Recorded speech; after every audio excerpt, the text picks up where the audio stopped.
मेरे प्यारे साथियों, इस्लाम तो वो प्यारा मजहब है कि एक औरत ने एक बिल्ली को पकड़ लिया और बिल्ली को पकड़ने के बाद बांध दिया और 3 दिन उसको भूखा और प्यासा रखा, यहाँ तक कि वो मर गई। न छोड़ती थी कि वो शिकार करके अपना गिज़ा हासिल कर ले, अपना रिस्क हासिल कर ले, न खुद को उसको खाना देती थी। बिल्ली भूखी प्यासी मर गई। वो नमाजी थी, सुनो, हाँ गौर करो हदीस के अल्फाज पर, वो नमाजी थी, वो रोजेदार थी, वो अल्लाह की इबादत भी किया करती थी, अल्लाह को माना भी करती थी, लेकिन उसने अल्लाह की एक मखलूक बिल्ली को बांध दिया, उसको भूखा रखा और प्यासा रखा और उस बिल्ली को भूख और प्यास की शिद्दत से मार डाला। लेकिन जब ये औरत मरी तो अल्लाह ताला ने उसकी नमाजों के बदले उसको जन्नत नहीं दी, उसके रोजों के बदले उसको जन्नत नहीं दी, उसकी ज़कात और खैरात के बदले उसको जन्नत नहीं दी। अल्लाह के नबी फरमाते हैं अल्लाह रब्बुल आलमीन ने उस औरत को जहन्नम के अंदर दाखिल कर दिया, इसलिए कि उसने बिल्ली को भूखा और प्यासा रखा था और मार दिया। नमाज पढ़ लेने का नाम इस्लाम नहीं है, रोजा रख लेने का नाम इस्लाम नहीं है। इबादत है, ठीक है, लेकिन इस्लाम यह है कि तुम अल्लाह की मखलूक के साथ भी रहम करो। अल्लाह की मखलूक, अल्लाह की सृष्टि के साथ भी तुम्हें रहम का बर्ताव करना है। ये औरत बिल्ली को बांध के रखी थी, जब मरी बिल्ली तो मर गई भूखी प्यासी, लेकिन नमाज और रोजा रखने के बावजूद जन्नत की मुस्तहिक नहीं हुई। और बुखारी पढ़िए, एक औरत ऐसी भी थी जो बदचलन थी। अब बदचलन का खुलासा नहीं करूंगा, आप समझ जाइए कि बदचलन किसको कहते हैं। बस दूसरे लफ्जों में कह दूं कि वो तवाइफ थी, क्योंकि हदीस में फाहिशा का लफ्ज मौजूद है, यानी जिस्म फरोश थी, पैसा लेती थी और अपना जिस्म बेचती थी, बदचलन थी, जानिया थी, बदकार औरत थी। उसने एक जंगल में एक कुत्ते को देखा जो गीली जमीन के पास बैठकर अपनी जबान से गीली जमीन को चाट रहा है, गोया कि वो प्यासा है और उस गीली जमीन से कुछ पानी लेना चाहता है, लेकिन गीली जमीन से पानी नहीं मिल रहा है। हदीस के अल्फाज हैं, उस औरत को उस कुत्ते पर रहम आ गया, उसने अपना मोजा उतारा। एक रिवायत में आता है उसने अपनी ओढ़नी, अपना दुपट्टा उतारा, उसने उस दुपट्टे को कुएं में डाला। एक हदीस में आता है कि उसने अपना मोजा, चमड़े का मोजा चलता था, वो चमड़े का मोजा उतारा, अपनी ओढ़नी में बांधा और उस ओढ़नी को चमड़े के मोजे के साथ जब कुएं में डाला तो कुएं का पानी उस मोजे में, उस चमड़े के सॉक्स में आ गया। पूरा मोजा उसने पानी से भर लिया और वो कुत्ते के पास आई और उसने पानी उस कुत्ते के मुंह के पास उलट दिया। कुत्ते ने अपनी जबान से चाट चाट कर वो पानी पी लिया। उस वक्त तक वो उसको पानी पिलाती रही जब तक कि वो कुत्ता प्यास की शिद्दत से उसकी प्यास बुझ नहीं गई, वो सैराब न हो गया और अपने आप दुम हिलाकर जाने लगा। गौर करो आए मुसलमानों, ये औरत बदचलन थी, ये औरत जानिया थी, ये औरत जिस्म फरोश थी, इसने नमाजें न पढ़ी थी, रोजा नहीं रखा था, लेकिन एक कुत्ते को पानी पिलाया। वो रहमान और रहीम की रहमत ऐसी जोश में आई, उस रब्बुल आलमीन की रहमत ऐसी जोश में आई कि जब ये औरत मरी तो अल्लाह को उसकी ये नेकी पसंद आई और अल्लाह ने उस औरत को जन्नत के अंदर दाखिल कर दिया। इस्लाम ये बताता है कि अल्लाह अपना हक माफ कर सकता है, लेकिन मखलूक का हक मारोगे तो अल्लाह माफ नहीं करेगा। नमाजों में सुस्ती होगी, अल्लाह माफ कर सकता है, रोजे में सुस्ती होगी, अल्लाह माफ कर सकता है, लेकिन अगर आपने किसी का हक मारा है तो अल्लाह माफ नहीं करेगा जब तक कि आपका वो भाई आपको माफ न कर दे। कितने लोग बैठे हैं यहाँ पर, कितने यतीमों का हक मारे बैठे होंगे, कितना अपने भाइयों का हक मारे बैठे होंगे, और इन सब के हक नहीं भी मारे होंगे तो अपनी बेटियों का और अपनी बहनों का हक तो मारे ही होंगे। कितने लोग हैं जो ये कह के जाते हैं कि मेरे मरने के बाद मेरे बेटों के साथ साथ मेरी बेटी को भी हमारी विरासत में से कुरान और हदीस के मुताबिक हिस्सा दे देना। और कितने ऐसे लोग हैं कि बाप के मरने के बाद अपने बाप की विरासत में बेटों के साथ साथ वो अपनी बहनों को भी हक देते हैं। और कितने ऐसे भाई हैं वो मुझे बताएं खड़े होकर कि जिन्होंने अपनी प्रॉपर्टी में से अपनी बहनों को भी हिस्सा दिया हो। हाजी साहब हैं, नमाज पढ़ने जा रहे हैं, लंबी दाढ़ी है, तहज्जुद की नमाज पढ़ रहे हैं, मर गए लेकिन अपनी प्रॉपर्टी में से अपनी बहन को हक देकर नहीं गए। अरे बाप की प्रॉपर्टी में से भी हक है और भाई की प्रॉपर्टी में से भी बहन का हक है। बहन को अल्लाह ताला ने लड़की को हर तरीके से हक दिया है। बाप भी अपनी बेटी को देगा, भाई अपनी बहन को देगा, शौहर भी अपनी बीवी को देगा और बेटा है तो वो भी अपनी माँ को, बेटे की प्रॉपर्टी में से माँ को भी हक मिलेगा। एक औरत चारों तरफ से हकदार है, समझ रहे? जैसे मेरी एक बहन है वो मेरे बाप की विरासत से भी हिस्सा पाएगी और जर्जीस को जो हिस्सा मिला है या जो हमने कमाया है और खरीदा है, प्रॉपर्टी बनाई है, जर्जीस की प्रॉपर्टी में से भी वो हकदार होगी। और वो जिस शौहर के साथ रहती है उस शौहर की प्रॉपर्टी में से भी उसको मिलेगा। और उसका जो बेटा है, बेटा अगर जमींदार है और जायदाद का मालिक है या किसी हिस्से का हकदार है तो उसमें से भी उसकी माँ यानी मेरी बहन उसमें से भी हिस्सा पाएगी। गौर करो, इस्लाम ने औरत को इतनी बुलंदियों से नवाजा है। ये मीडिया के लोग जो उछालते हैं और भागते फिरते हैं और कहते हैं कि इस्लाम ने जुल्म किया है, जुल्म इतना दे दिया क्योंकि इतना मांगा ही नहीं जाता था कि आदमी जरूरत से ज्यादा मांगे और फिर वो मोल भाव हो। और आज भी ये इंडियन पाकिस्तानी लोग जो सऊदी अरब में अंदर जो आज पहुंच गए, इन लोगों ने माहौल खराब करके रख दिया है वहां पर। वरना सऊदी अरब के अंदर भी मोल भाव नहीं हुआ करता था, जितना मांगा उतना दे दिया गया क्योंकि वो ना ज्यादा डिमांड करते थे और ना ज्यादा पैसे। ये यहाँ के और पाकिस्तानी, बांग्लादेशी और इन लोगों ने जाकर वहां पर अपना इंडिया और पाकिस्तान वाला एशिया का फार्मूला इस्तेमाल किया कि ज्यादा मांगो कम होते होते फिर हम इतने पे आ जाएंगे। तो ये अब चलने लगा है, पहले नहीं चलता था। मेरे प्यारे साथियों, उन दो सहाबियों की दुकान करीब करीब में थी। एक कस्टमर आया और उसने कपड़ा खरीदा और कपड़ा लेकर चला गया। थोड़ी देर के बाद दूसरा कस्टमर आया, वो भी इसी दुकान पर आया, उसने भी एक कपड़ा खरीदा और चला गया। थोड़ी देर के बाद एक तीसरा शख्स आया, वो भी इसी दुकान पर आया और उसने भी कपड़ा खरीदा और चला गया। थोड़ी देर के बाद चौथा कस्टमर इसी दुकान पर आता है, लेकिन दुकान वाला भी ये सोच रहा है, या अल्लाह मेरे पास तो 3 कस्टमर आ चुके हैं, मेरी इनकम तो इतनी हो चुकी है कि आज जो कमाई मुझे हासिल हुई, जो प्रॉफिट हुई, जो मुनाफा हुआ, जो लाभ हुआ, आज मेरे घर का चूल्हा जल जाएगा और मेरे बीवी बच्चे आज पेट भरकर खाना खा लेंगे। लेकिन मेरे पड़ोस में जो कपड़े की दुकान खोले हुए मेरा भाई, एक मुस्लिम भाई, मेरे ही बिरादरी का एक भाई जो दुकान खोले हुए, उसके पास एक भी कपड़ा नहीं बिका है, उसकी भी बीवी है, उसके भी बच्चे हैं। अगर आज उसका कपड़ा नहीं बिका तो उसके घर में चूल्हा कैसे जलेगा, उसके घर में खाना कैसे बनेगा?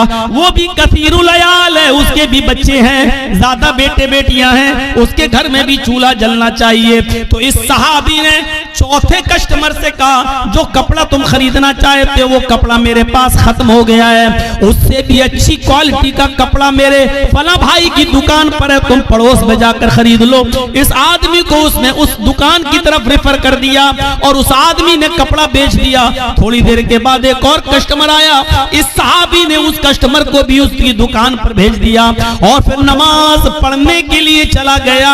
असर की नमाज का वक्त था, जब वो असर की नमाज पढ़ रहा था तो कह रहा था, इलाहुल आलमीन, झूठ बोलना तेरे नबी के कानून के खिलाफ है, तेरे नबी के फरमान के खिलाफ है। आय अल्लाह, मैंने झूठ बोला है, मुझे माफ कर देना। आय मेरे परवरदिगार, मेरे पास वो कपड़ा मौजूद था, लेकिन मेरे भाई की हमदर्दी ने मुझे अंदर से झिझोड़ दिया है, इसलिए मैंने ये कह दिया है कस्टमर से कि वो कपड़ा मेरे पास नहीं, मेरे भाई के पास है। आय अल्लाह, मेरे इस झूठ को तू झूठ में मत लिखना, क्योंकि क्योंकि तू अच्छी तरीके से जानता है कि मेरी नीयत झूठ बोलने की नहीं थी, बल्कि अपने भाई की हमदर्दी करने की थी, और मैं इसमें कामयाब हुआ। आय अल्लाह, अगर तुझे मेरी ये नेकी पसंद हुई हो तो तू इस नेकी को कबूल फरमा ले। आज के इस कंपटीशन के दौर में अपने गरीबानों के बटन खोलकर झांको और बताओ ऐसा दुकानदार आज के जमाने में कौन है, और कौन यहां से खड़ा होकर कह सकता है कि हम पक्के और सच्चे मुसलमान हैं। कोई एक उठकर बताए और ये कहे कि हम पक्के मुसलमान हैं और हम अपना कस्टमर दूसरे की दुकान पर भेज देते हैं, हम दूसरे के हमदर्द नहीं। दूसरे की दुकान पे आने वाला कस्टमर भी आप दूर से पुकार कर अपने पास बुला लेते हैं। अगर 2 रिक्शे वाले हैं तो 2 रिक्शे वाला, एक ने 20 मांगा, दूसरा कहता हो हमसे 15 दे देना, हमारे रिक्शे पर बैठ जाओ, वो और कम कर लेता है। आज के इस कंपटीशन के दौर में हर मुसलमान अपने गरीबानों में झांक कर देखे और बताए कि कौन पक्का मुसलमान। नाम तो है मोहम्मद जर्जीस, नाम तो है मोहम्मद अजहर, नाम तो है नसीम अहमद, नाम तो है मोहम्मद अकरम, नाम है, और नाम रखने से कोई आदमी मुसलमान नहीं हो जाता। अगर नाम से ही कोई आदमी मुसलमान होता तो अल्लाह की कसम अब्दुल्ला इब्ने उबय इब्ने सलूल जन्नत में जाता। मेरे भाइयों, अगर नाम से ही कोई आदमी मुसलमान होता तो जाने कितने लोग ऐसे हैं कि जिनके नाम इस्लामी थे और वो नबी अकरम के मुखालिफ थे और अल्लाह के रसूल ने उनको जहन्नम में जाने की बशारत दी है। मेरे प्यारे साथियों, नाम रख लेने से कुछ नहीं होता और नाम के हो जाने से कुछ नहीं होता। हर आदमी गौर करके देखे कि वो कितना पक्का मुसलमान है। दूसरे की हमदर्दी का नाम ही तो इस्लाम है। इसीलिए तो अल्लाह के नबी सल्लल्लाहु अलैहि वसल्लम ने फरमाया कि वो आदमी मोमिन नहीं, वो आदमी मोमिन नहीं, वो आदमी मोमिन नहीं कौन, जो खुद पेट भर के खाना खा ले और उस दूसरा भाई उसका भूखा सो जाए। पड़ोसी, और पड़ोसी में कैद नहीं है कि मुसलमान नहीं, कोई भी हो, पड़ोसी का लफ्ज है, कोई भी हो पड़ोसी होना चाहिए, चाहे वो हिंदू हो, यहूदी हो, ईसाई हो, बुद्धिस्ट हो, जैनी हो, सिख हो, किसी भी मजहब से उसका ताल्लुक है। अगर वो भूखा सो गया तो याद रखिए कि आपकी नमाज आपके मुंह पे मार दी जाएगी। नमाज, हम तो नमाज भी पढ़ते हैं तो ऐसा लगता है जैसे अल्लाह के ऊपर बहुत बड़ा एहसान करके आ रहे हैं। मस्जिद से निकले, दाढ़ी पे हाथ फेरे, निकल, अस्सलाम वालेकुम, वालेकुम अस्सलाम, लग रहा है जैसे अल्लाह पर बहुत बड़ा एहसान करके आया है, अल्लाह पर बहुत बड़ा एहसान करके। और कुछ तो ऐसे हैं, हमसे कहे जर्जी साहब, जब से हमने नमाजें पढ़ना शुरू की तब से और रोजी रोटी में तंगी हो गई, पता नहीं चल रहा क्या है। इससे तो हम पहले जो नमाज नहीं पढ़ते थे, उसने ये नहीं कहा कि हम पढ़ना नहीं चाहते, उसने कहा मुझे वजह बताओ मौलाना साहब। मैं इनकार नहीं कर रहा हूं, मैं कहता हूं नमाज पढ़ना चाहिए, लेकिन जब से मैंने नमाज पढ़ना शुरू की तब से मेरे ऊपर और परेशानियां आना शुरू हो गई। मैं क्या करूं मौलाना साहब, आप बताइए। नमाज नहीं पढ़ता था तो खूब मिलती थी। हमने कहा आजमाइश किसका नाम है, इम्तिहान किसका नाम है? अल्लाह ताला ने कहा कि हम हर मुसलमान को आजमाएंगे, आजमाइश उसकी करेंगे। ये आजमाइश, ये इम्तिहान किस चीज का नाम है? और सोच कितनी बदल गई, सोच कितनी बदल गई। आज हम नमाज पढ़ रहे हैं और अगर रोजी रोटी में कमी हो जाए तो हम क्या कहते हैं? रोजी रोटी में कमी आ जाए तो हम क्या कहते हैं? यार जब से नमाज पढ़ रहा हूं हमारी रोजी रोटी तंग हो गई है, हमें बरकत नहीं हो रही है। और अल्लाह के नबी के जमाने में एक सहाबी इस्लाम लाए, एक शख्स इस्लाम लाया, सहाबी बन गया, और जब सहाबी बना तो नमाज शुरू कर दी। और जब नमाज शुरू की तो वो बकरियों का एक रेवड़ उनके पास हो गया, उसके बाद ऊंटों का रेवड़ हो गया, उसके बाद उनके पास लंबी चौड़ी रकम तैयार हो गई, बहुत अमीर आदमी हो गए। वो नमाज पढ़ रहे हैं और दौलत उनके पास आ रही है, भेड़ें, बकरियां, ऊंट। मालिक वो आए अल्लाह के नबी के पास और कहने लगे कि अल्लाह के रसूल मैं बड़ा कंफ्यूज हूं।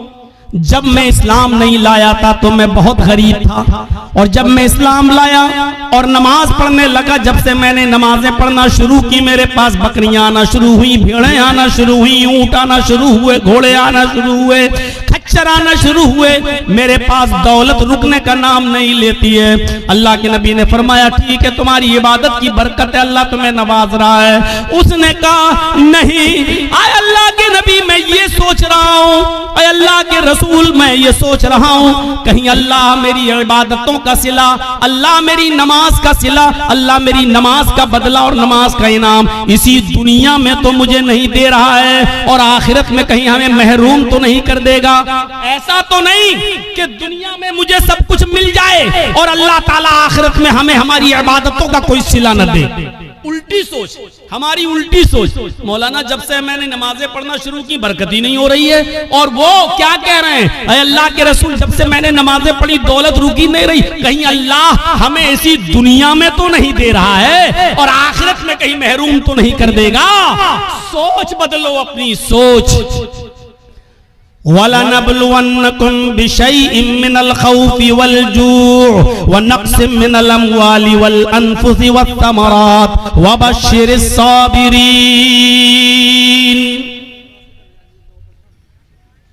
अल्लाह कहता हम तुम्हें आजमाएंगे। मुसलमानों सुनो, अल्लाह कहता हम तुम्हें आजमाएंगे। वलनब्लुवन्नकुम बिशैइन मिनल खौफ, हम तुम्हें आजमाएंगे खौफ डालकर, ऐसे हालात पैदा कर देंगे कि तुम डरोगे। जैसे आज पूरे हिंदुस्तान के ही नहीं पूरी दुनिया के हालात पर आप नजर डालिए आप, और किसी एक जगह पर भी आप देख लीजिए कि मुसलमान जहां रहता है उस मुसलमान को कहीं अमन, कहीं शांति, कहीं सुकून उसको नजर आ रहा है? मुझे बताइए। ईरान के हालात देखिए, मुसलमान कहीं सुकून के साथ है। सीरिया के हालात देखिए, मुसलमान कहीं सुकून के साथ है। लेबनान के हालात देखिए, कहीं मुसलमान सुकून के साथ है। इराक के हालात देखिए, मुसलमान कहीं सुकून के साथ है। फिलिस्तीन के हालात देखिए, मुसलमान कहीं सुकून के साथ है। उर्दून के हालात देखिए, मुसलमान कहीं सुकून के साथ है। मुझे दुनिया का कोई ऐसा चप्पा बताइए जहां मुसलमान रहता है और वहां सुकून के साथ हो। आप अपना पड़ोसी मुल्क देख लीजिए, मस्जिदों में बमबारी हो रही है, एक दूसरे को मार रहा और कत्ल कर रहा है। आपके अपने पड़ोसी मुल्क के अंदर मस्जिदें तक महफूज नहीं हैं और वहां आत्मघाती हमले हो रहे हैं। ये कौन सा इस्लाम है और कौन सी इस्लाम की तालीम है? मेरे भाइयों, आप दुनिया की किसी चप्पे पे जाकर देख लो और बताओ, इतिहास, हिस्ट्री और आज की मौजूदा हालात को का जायजा लेकर मुझे बताओ कि मुसलमान कहां चैन और सुकून के साथ है। जोरे बात अलैहिमुज़िल्लतु वल मस्कना, इतना जलील, इतना रुस्वा, इतना इंसल्टेड, इतना जलील और रुस्वा दुनिया के किसी दौर में नहीं हुआ था जितना आज के दौर में मुसलमान है। क्यों? उसकी वजह यह है कि आज उसके अंदर से ईमान निकल चुका है। वला तहिनु वला तहज़नु व अंतुमुल अलौना इन कुंतुम मुमिनीन। अल्लाह ने तो हुकूमत और सल्तनत देने का वादा, इज्जत और सरदारी देने का वादा उस शर्त पे किया था कि अगर तुम्हारे अंदर ईमान होगा तो हम तुम्हें इज्जत देंगे, हम तुम्हें बुलंदी देंगे, हम तुम्हें बाइज्जत बनाएंगे। मेरे प्यारे साथियों, आज हम जितना जलील हैं उसकी वजह यह है कि आज हमारे अंदर उतना ही कम ईमान कमजोर है। आज उतना ही ईमान कमजोर है आज हमारे अंदर। अभी कोई कह दे किसी का चेहरा देखकर, और मैंने ये दूसरों को तो छोड़ो, मैंने अपनों को देखा है। अपनों से मुराद समझ रहे हैं शेर शाह बिरादरी को, और भी खुल के कह दूं अहले हदीसों को। बस ऐसे ही, अरे बाप तुम्हारा चेहरे पे देखो बहुत मायूस परेशान नजर आते हो। देखिए धूल में लाठी मार रहे हैं, हकीकत में हमें कुछ नहीं मालूम। मुझे लगता है कि जरूर तुम्हारा कोई रिश्तेदार तुम्हारे साथ गड़बड़ कर रहा है, जादू टोना का असर लग रहा है तुम्हारे ऊपर। उसके बाद वो बस आपके पीछे हाथ धोकर नहीं नहा धोकर पड़ जाएगा। है मौलाना साहब आपको कैसे मालूम? बिल्कुल सही बात है मौलाना साहब, जितना पैसा आता है बचता ही नहीं है। हम कमाते बहुत हैं, एक दिन में 10,000 रुपए कमाते हैं, लेकिन घर आते आते हमारा कभी बेटा बीमार, कभी बीवी बीमार, कभी ये बीमार, कभी वो बीमार, एकदम चला जाता है। मौलाना बरकत नहीं हो रही है। आपने सही पहचाना है। अब मौलाना साहब को मौका मिल गया बकरा हलाल करने का। अब सही है, ये आदमी बस मेरे जाल में फंस गया। एक आदमी तो बाकायदा ऐसा मिला, कहने लगा कि बहुत अच्छी बात आपने कही है, इसका इलाज तो हो जाएगा लेकिन खर्चा बहुत पड़ेगा। उस बेचारे मजबूर आदमी ने कहा कि कितना खर्चा लगेगा मौलाना साहब? कि बहुत ज्यादा नहीं, बस दुनिया में 1,24,000 नबी आए, हर नबी के नाम पर 1 रुपया दे दो, तुम्हारी मुसीबत हल हो जाएगी। अब सोचो कि हर नबी के नाम पर 1 रुपया देगा तो 1,24,000, यानी मौलवी साहब की डिमांड ये है कि 1,24,000 रुपये हमको दे दो, तुम्हारी मुसीबत दूर हो जाएगी। और इसको कम आंकने का अंदाज देखो, हर नबी के नाम पर 1 रुपया। अरे एक नबी के नाम पर 1 ही रुपया तो मांग रहे हैं। इससे पूछो कि ईमान तो तेरा मुहम्मदुर रसूलुल्लाह पर है, इकरार है कि अल्लाह ने और भी नबी भेजे हैं, ईमान तो मुहम्मद रसूलुल्लाह पर है। और इस बात पर भी ईमान है कि अगर वो सारे के सारे नबी के दौर में, किसी भी पैगंबर के दौर में अगर मोहम्मद रसूलुल्लाह आ जाते तो उस नबी को भी मोहम्मद पर ईमान लाना पड़ता, उस रसूल को भी मोहम्मद रसूलुल्लाह पर ईमान लाना पड़ता। जब उस रसूल की रिसालत मोहम्मद रसूलुल्लाह के आ जाने के बाद कल आदम है, मनसूख है, तो फिर उसके नाम पर तू पैसा कैसे मांग सकता है? उसके नाम पर तू रुपया कैसे मांग सकता है? उसके नाम पर तू पैसा की डिमांड कैसे कर सकता है? ये कोई सवाल अगर कर देगा तो कह देंगे वहाबी हो तुम, हट तुम यहां से। ये इतनी अकल तो वहाबियों के पास होती, तुम्हारे पास कहां से आ गई? मेरे साथियों, अल्लाह ने कहा या अय्युहल्लज़ीना वला नबलुवन्नकुम बिशैइन मिनल खौफ, हम खौफ डालकर भी तुम्हें आजमाएंगे। ये खौफ नहीं है तो और क्या है? आज के हालात पर जरा नजर डालिए, खौफ डालकर भी हम तुम्हें आजमाएंगे। वलजू, ऐसे हालात पैदा कर देंगे कि तुम भूखे रहने पर मजबूर हो जाओगे। कारोबार फेल, सुबह खा लिया तो शाम को भूखे, शाम को खा लिया तो सुबह भूखे, भूख से तुम तड़पने लगोगे, हम तुम्हें भूखा रखकर भी आजमाएंगे। व नक्सिम मिनल अम्वाल, तुम्हारे मालों में नुकसान करके भी हम तुम्हें आजमाएंगे। वल अनफुस, तुम्हारी जाने लेकर भी हम तुम्हें आजमाएंगे। देखिए कैसी कैटेगरी बयान की अल्लाह ने, खौफ डालकर भी आजमाएंगे, भूखा मारकर, भूखा रखकर भी आजमाएंगे, तुम्हारे मालों में नुकसान पहुंचाकर भी तुम्हें आजमाएंगे, तुम्हारी जाने लेकर भी आजमाएंगे। वस्समरात, तुम्हारे फल फ्रूट, खेतियां बाड़ियां, खेत और सब्जियां बर्बाद करके भी हम तुम्हें आजमाएंगे। यानी तुम्हारे खेतों में नुकसान करके जिसकी तुम पैदावार करते हो, मकई, चावल, धान, भुट्टा, जिन चीजों को तुम जमीन में उगाते हो, जमीन से पैदा करते हो, फल फ्रूट सब्जी की शक्ल में, अनाज की शक्ल में, हम इसको भी बर्बाद करके हम तुम्हें आजमाएंगे।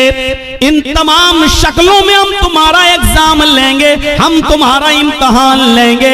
वबश्शिरिस साबिरीन, ऐ मोहम्मद सल्लल्लाहु अलैहि वसल्लम, मेरे जो बंदे इन तमाम चीजों में सब्र कर लें और अल्लाह के अलावा किसी और का दामन न थामे, अल्लाह के अलावा किसी और का दामन न पकड़ें। अल्लाह कहता है वबश्शिरिस साबिरीन, ऐसे लोगों को जन्नत की बशारत दे दो, ऐसे लोगों को जन्नत की खुशखबरी सुना दो। इन लोगों के लिए जन्नत है। हम मुसलमान बने फिर रहे हैं, खौफ बर्दाश्त नहीं कर सकते हैं, मालों में नुकसान हो जाए तो अल्लाह को दोष देने लगते, मैंने क्या बिगाड़ा है। काफिरों को मिले हूरो कसूर और मुसलमान को फकत वादे होर। दुनिया में सारी नेमतें बेनमाजियों, बेरोजगारों के पास मौजूद हैं और हमें कुछ नहीं मिल रहा है, हम इबादत कर रहे हैं तो और ज्यादा परेशानी। आप अल्लाह से शिकायतें करने लगते हैं। मेरे भाइयों, ये सबसे बड़ी जिहालत है हमारी, ये सबसे बड़ी जिहालत है हमारी। हमें पक्का और सच्चा मुसलमान बनना है, हमें यह देखना है कि हम अल्लाह की इबादत के साथ साथ उसकी मखलूक का कितना हक अदा कर रहे हैं। अरे तुम तो इंसानों की बात करते हो और जर्जीस तुम तो पड़ोसियों की बात करते हो। इस्लाम तो ये कहता है कि किसी भी कबूतर को, किसी भी मुर्गी को, किसी भी जानवर को बांध कर उस पर निशाना न लगाओ। कितने लोग ऐसे हैं जो जानवरों पर निशाना लगाते हैं, कितने लोग ऐसे हैं मुस्तकबिल करीब के अंदर, माजी करीब के अंदर ऐसे बहुत से लोगों को तो मैंने अपनी आंखों से देखा है जो जानवरों को लड़ाया करते थे। देसी मुर्गे मुर्ग की लड़ाई हुआ करती थी, उनमें नाखून उनके बड़े बड़े कर दिए जाते थे और मुर्ग आपस में लड़ाते हैं। जब तक वो खून खच्चर ना हो जाए और एक मुर्गा जब तक भाग ना जाए तब तक हार जीत का फैसला नहीं होता। पता नहीं अब ये होता है कि नहीं होता है। हमारे उत्तर प्रदेश में ये जहालत आज भी चलती है। मुझे नहीं मालूम कि आपके बिहार और बंगाल में क्या कंडीशन है। मेरे प्यारे साथियों, इस्लाम इस लड़ाई को, जानवरों की और परिंदों की इस लड़ाई को भी हराम करार देता है और मुर्ग को लड़ाकर जख्मी करने वालों को भी मुजरिम करार देता है। मेरे प्यारे साथियों, इस्लाम तो वो प्यारा मजहब है कि एक औरत ने एक बिल्ली को पकड़ लिया और बिल्ली को पकड़ने के बाद बांध दिया और 3 दिन उसको भूखा और प्यासा रखा, यहाँ तक कि वो मर गई। न छोड़ती थी कि वो शिकार करके अपना गिज़ा हासिल कर ले, अपना रिस्क हासिल कर ले, न खुद को उसको खाना देती थी। बिल्ली भूखी प्यासी मर गई। वो नमाजी थी। सुनो, हाँ गौर करो हदीस के अल्फाज पर। वो नमाजी थी, वो रोजेदार थी, वो अल्लाह की इबादत भी किया करती थी, अल्लाह को माना भी करती थी, लेकिन उसने अल्लाह की एक मखलूक बिल्ली को बांध दिया, उसको भूखा रखा और प्यासा रखा और उस बिल्ली को भूख और प्यास की शिद्दत से मार डाला। लेकिन जब ये औरत मरी तो अल्लाह ताला ने उसकी नमाजों के बदले उसको जन्नत नहीं दी, उसके रोजों के बदले उसको जन्नत नहीं दी, उसकी ज़कात और खैरात के बदले उसको जन्नत नहीं दी। अल्लाह के नबी फरमाते हैं, अल्लाह रब्बुल आलमीन ने उस औरत को जहन्नम के अंदर दाखिल कर दिया, इसलिए कि उसने बिल्ली को भूखा और प्यासा रखा था और मार दिया। नमाज पढ़ लेने का नाम इस्लाम नहीं है, रोजा रख लेने का नाम इस्लाम नहीं है। इबादत है, ठीक है, लेकिन इस्लाम यह है कि तुम अल्लाह की मखलूक के साथ भी रहम करो। अल्लाह की मखलूक, अल्लाह की सृष्टि के साथ भी तुम्हें रहम का बर्ताव करना है। ये औरत बिल्ली को बांध के रखी थी, जब मरी बिल्ली तो मर गई भूखी प्यासी, लेकिन नमाज और रोजा रखने के बावजूद जन्नत की मुस्तहिक नहीं हुई। और बुखारी पढ़िए, एक औरत ऐसी भी थी जो बदचलन थी। अब बदचलन का खुलासा नहीं करूंगा, आप समझ जाइए कि बदचलन किसको कहते हैं। बस दूसरे लफ्जों में कह दूं कि वो तवाइफ थी, क्योंकि हदीस में फाहिशा का लफ्ज मौजूद है, यानी जिस्म फरोश थी, पैसा लेती थी और अपना जिस्म बेचती थी, बदचलन थी, जानिया थी, बदकार औरत थी। उसने एक जंगल में एक कुत्ते को देखा जो गीली जमीन के पास बैठकर अपनी जबान से गीली जमीन को चाट रहा है। गोया कि वो प्यासा है और उस गीली जमीन से कुछ पानी लेना चाहता है, लेकिन गीली जमीन से पानी नहीं मिल रहा है। हदीस के अल्फाज हैं, उस औरत को उस कुत्ते पर रहम आ गया, उसने अपना मोजा उतारा। एक रिवायत में आता है उसने अपनी ओढ़नी, अपना दुपट्टा उतारा, उसने उस दुपट्टे को कुएं में डाला। एक हदीस में आता है कि उसने अपना मोजा, चमड़े का मोजा चलता था, वो चमड़े का मोजा उतारा, अपनी ओढ़नी में बांधा और उस ओढ़नी को चमड़े के मोजे के साथ जब कुएं में डाला तो कुएं का पानी उस मोजे में, उस चमड़े के सॉक्स में आ गया। पूरा मोजा उसने पानी से भर लिया और वो कुत्ते के पास आई और उसने पानी उस कुत्ते के मुंह के पास उलट दिया। कुत्ते ने अपनी जबान से चाट चाट कर वो पानी पी लिया। उस वक्त तक वो उसको पानी पिलाती रही जब तक कि वो कुत्ता प्यास की शिद्दत से उसकी प्यास बुझ नहीं गई, वो सैराब न हो गया और अपने आप दुम हिलाकर जाने लगा। गौर करो आए मुसलमानों, ये औरत बदचलन थी, ये औरत जानिया थी, ये औरत जिस्म फरोश थी, इसने नमाजें न पढ़ी थी, रोजा नहीं रखा था, लेकिन एक कुत्ते को पानी पिलाया। वो रहमान और रहीम की रहमत ऐसी जोश में आई, उस रब्बुल आलमीन की रहमत ऐसी जोश में आई कि जब ये औरत मरी तो अल्लाह को उसकी ये नेकी पसंद आई और अल्लाह ने उस औरत को जन्नत के अंदर दाखिल कर दिया। इस्लाम ये बताता है कि अल्लाह अपना हक माफ कर सकता सकता है, लेकिन मखलूक का हक मारोगे तो अल्लाह माफ नहीं करेगा। नमाजों में सुस्ती होगी, अल्लाह माफ कर सकता है। रोजे में सुस्ती होगी, अल्लाह माफ कर सकता है। लेकिन अगर आपने किसी का हक मारा है तो अल्लाह माफ नहीं करेगा जब तक कि आपका वो भाई आपको माफ न कर दे। कितने लोग बैठे हैं यहाँ पर, कितने यतीमों का हक मारे बैठे होंगे, कितना अपने भाइयों का हक मारे बैठे होंगे, और इन सब के हक नहीं भी मारे होंगे तो अपनी बेटियों का और अपनी बहनों का हक तो मारे ही होंगे। कितने लोग हैं जो ये कह के जाते हैं कि मेरे मरने के बाद मेरे बेटों के साथ साथ मेरी बेटी को भी हमारी विरासत में से कुरान और हदीस के मुताबिक हिस्सा दे देना। और कितने ऐसे लोग हैं कि बाप के मरने के बाद अपने बाप की विरासत में बेटों के साथ साथ वो अपनी बहनों को भी हक देते हैं। और कितने ऐसे भाई हैं वो मुझे बताएं खड़े होकर कि जिन्होंने अपनी प्रॉपर्टी में से अपनी बहनों को भी हिस्सा दिया हो। हाजी साहब हैं, नमाज पढ़ने जा रहे हैं, लंबी दाढ़ी है, तहज्जुद की नमाज पढ़ रहे हैं, मर गए लेकिन अपनी प्रॉपर्टी में से अपनी बहन को हक देकर नहीं गए। अरे बाप की प्रॉपर्टी में से भी हक है और भाई की प्रॉपर्टी में से भी बहन का हक है। बहन को अल्लाह ताला ने लड़की को हर तरीके से हक दिया है। बाप भी अपनी बेटी को देगा, भाई अपनी बहन को देगा, शौहर भी अपनी बीवी को देगा, और बेटा है तो वो भी अपनी माँ को, बेटे की प्रॉपर्टी में से माँ को भी हक मिलेगा। एक औरत चारों तरफ से हकदार है, समझ रहे? जैसे मेरी एक बहन है, वो मेरे बाप की विरासत से भी हिस्सा पाएगी, और जर्जीस को जो हिस्सा मिला है या जो हमने कमाया है और खरीदा है, प्रॉपर्टी बनाई है, जर्जीस की प्रॉपर्टी में से भी वो हकदार होगी। और वो जिस शौहर के साथ रहती है उस शौहर की प्रॉपर्टी में से भी उसको मिलेगा।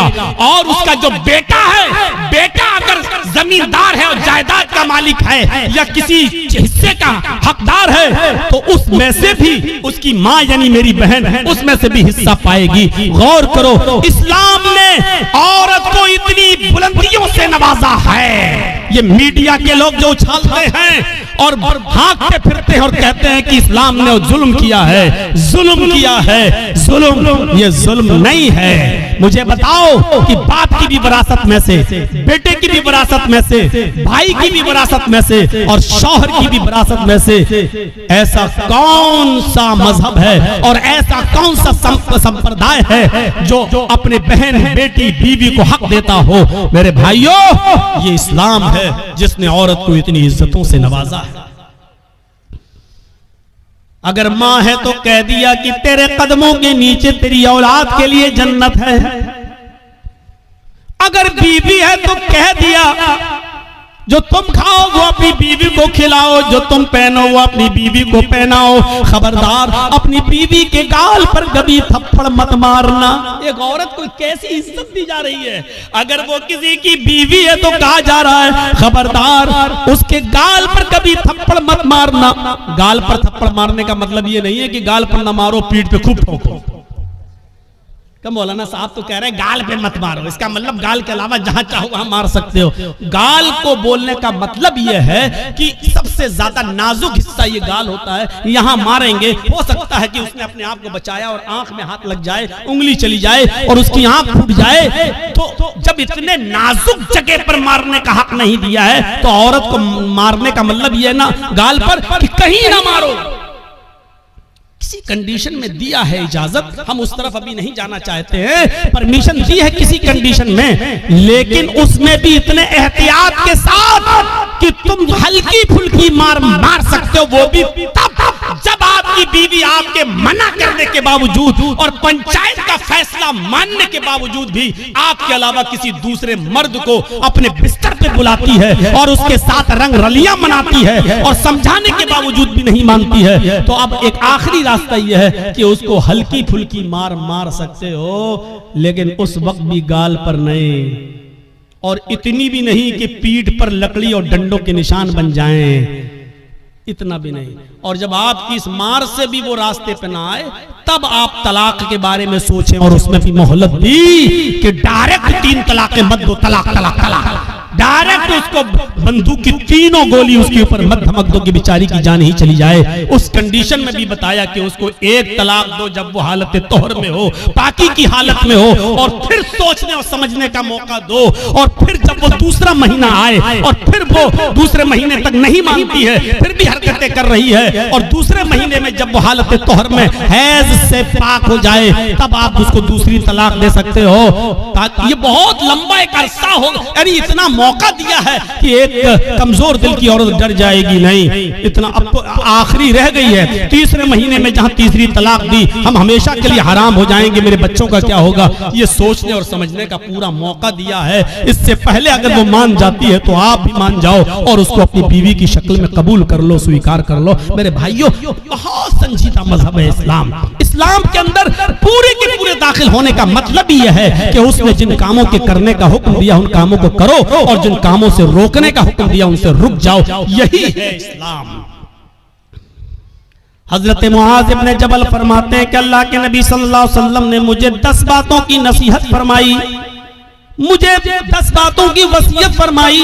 मुस्नद अहमद के अल्फाज हैं। इस हदीस को इमाम अहमद ने अपनी मुस्नद के अंदर नकल किया है और अल्लामा अलबानी रहमतुल्लाह अलैह ने इसको हसन करार दिया है। फरमाया अल्लाह के नबी सल्लल्लाहु अलैहि वसल्लम फरमाते हैं, हजरत मुआज इब्न जबल फरमाते हैं कि औसानी रसूलुल्लाह सल्लल्लाहु अलैहि वसल्लम बिअशरी कलिमात, कि अल्लाह के नबी सल्लल्लाहु अलैहि वसल्लम ने मुझे 10 कलिमात की, 10 बातों की वसीयत फरमाई।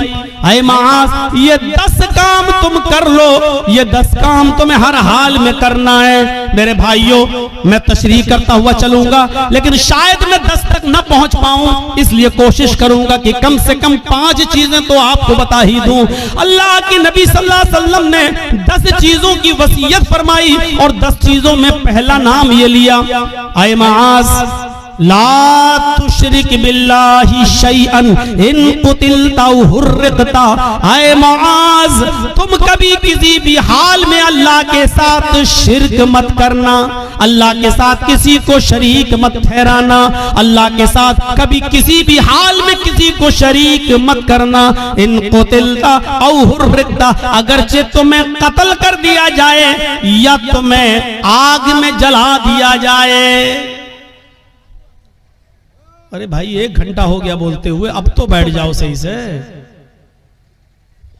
लगता है स्प्रिंग लगा हुआ है आपके।